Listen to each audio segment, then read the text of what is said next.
It is officially fall, my favorite season and my favorite time of year to start a new book. As those leaves start to turn and fall off the trees, it stays darker longer, the air gets a bit chilly. I'm sure I'm not the only one that likes to snuggle up under a big blanket with a cup of cider and get lost in a good book. Well, today I'm here to try and help you find that next perfect fall read. Whether you like romance, fantasy, mystery, humor, I've got a bit of everything for you guys today. So let's get started.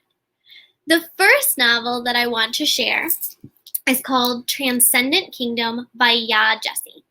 It's the story of Gifty, a young girl working on finishing her degree in neuroscience. More specifically, she's studying addiction and depression. Topics close to her heart as she's also taking care of her mother who suffers from depression, and her brother passed away of an opioid addiction when he was younger. It follows Gifty as she attempts to navigate finishing school and creating a future while also taking care of her mother and reflecting on her past. It's a book about relationships, science, addiction, depression.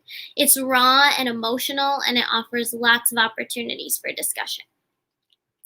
If you're in the mood for something a little lighter, try Frederick Bachman's new book, Anxious People.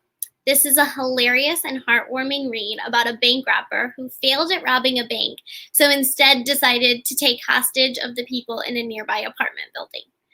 This book truly has a bit of everything as it switches between the interrogations and the backstories of the hostages. The story is absurd, but as the characters come to life, there's something familiar about it. It does touch on some serious topics, and it's perfect for anyone that has a dry or darker sense of humor, as Bachman attempts to depict the ideas of human connection and the impact we have on one another.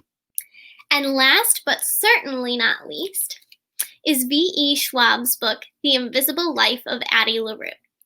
This is the story of a young girl that made a deal with the devil to get out of a wedding she never wanted to happen. But it left her cursed to live forever and be forgotten by everyone who met her, until one day she met a man in a bookstore who could remember her name. But how?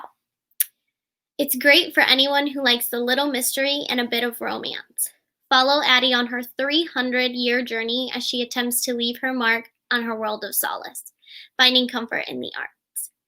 Now, this is a slow-paced read, but take your time with this one and you will fall in love with the unforgettable Addie LaRue. So grab one and cozy up.